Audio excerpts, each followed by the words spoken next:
yourself, and forsaking all others, keep yourself only unto her, as long as you both shall live.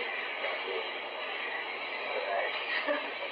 Marilu, will you take this man to be your wedded husband? To live together on the estate of matrimony, will you love, honor, and keep him, and sickness and itself, forsaking all others, keep yourself only unto him, as long as you both shall live?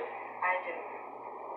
By the power vested upon me as your municipal mayor, and by the Constitution of the Philippines and other laws, pronounce you husband and wife. Congratulations.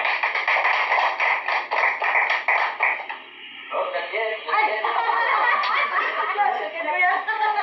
You have wedding ring. Wedding ring.